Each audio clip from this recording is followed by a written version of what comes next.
aujourd'hui en l'an 2023, la vérité derrière ce pacte méchant et rusé, que la France a forcé ses colonies à signer, est mise en lumière. Vous êtes sur le point d'écouter certaines des manières les plus choquantes et les plus perverses, que la France a mises en place, afin de poursuivre son programme de colonisation, en Afrique. Écoutez le Dr Arikana Chiombo-Rikao, l'ancienne ambassadrice de l'Union africaine aux États-Unis, révéler les horribles secrets derrière la France-Afrique. Comme si cela ne suffisait pas, que nous soyons divisés en tout petits pays que nous sommes aujourd'hui. Les cadeaux que la conférence de Berlin nous a donnés.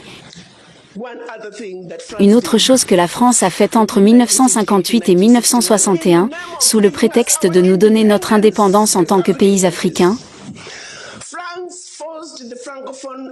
La France a forcé les francophones, et je déteste cette terminologie, il n'y a pas de francophones, d'anglophones, ils l'ont inventé, mais pour les besoins de la communication, je vais utiliser cela. La France a dit à 14 de ces pays, pour obtenir votre indépendance de nous, vous devez signer ce document. Vous pensiez qu'ils auraient pu trouver un meilleur nom pour le document s'appelait « Le pacte pour la continuation », je répète, le pacte pour la continuation de la colonisation. On parle ici de vous donner l'indépendance, mais on leur a dit de signer ce pacte pour la poursuite de la colonisation, sous un autre format.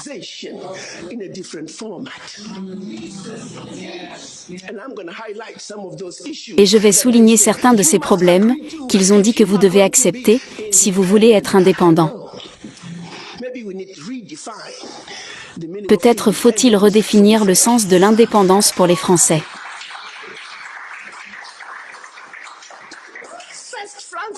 Premièrement, la France a dit, vous ne savez pas comment gérer votre argent. Nous allons exiger que vous déposiez 85% de vos réserves bancaires, sous la Banque centrale française, sous le contrôle du ministère français des Finances.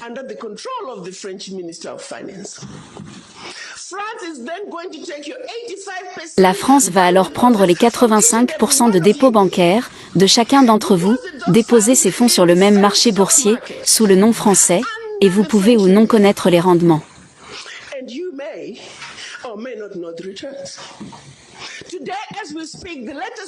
Aujourd'hui, au moment où nous parlons, les derniers chiffres le disent, pour chaque 14 milliards de dollars que la France investit en bourse depuis l'Afrique, elle réalise plus de 300 milliards de dollars en retour.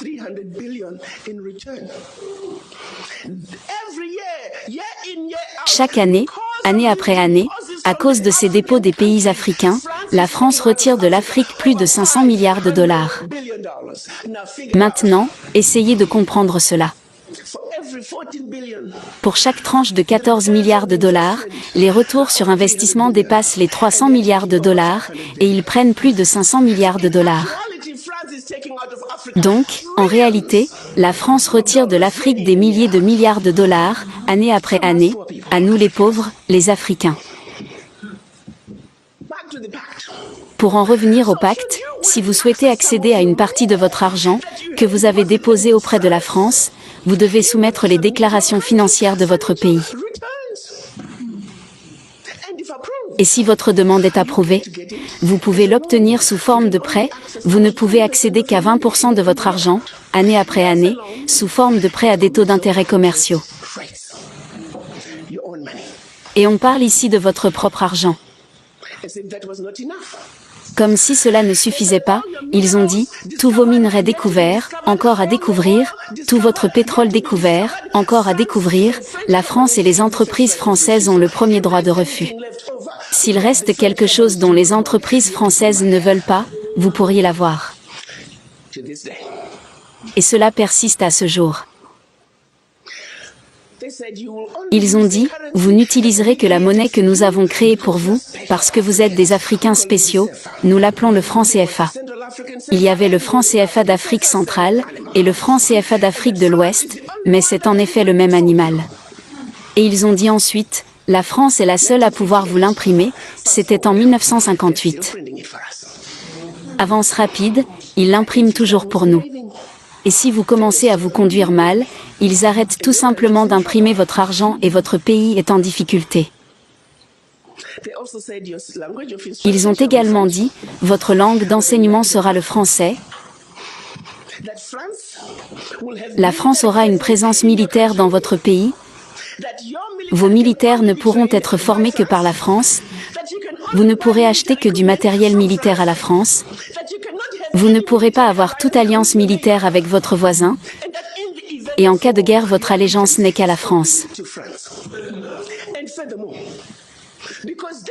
Et de plus, parce qu'ils ont une présence militaire dans votre pays, ils peuvent vous envahir sans préavis, s'ils estiment que les intérêts de la France dans votre pays sont violés.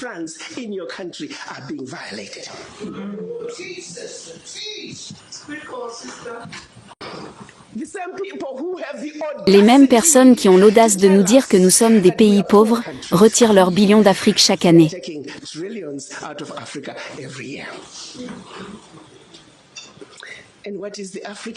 Et que fait l'Africain?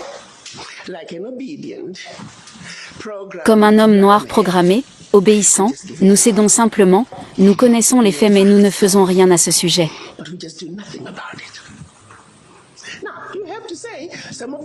Maintenant, vous devez dire que certaines des craintes sont réelles, parce que si la France qui vous a vendu du matériel inférieur au leur, la France qui a formé les militaires pour qu'ils soient inférieurs à eux, ils sont maintenant dans votre pays, ils peuvent vous envahir, ils ont la permission de le faire.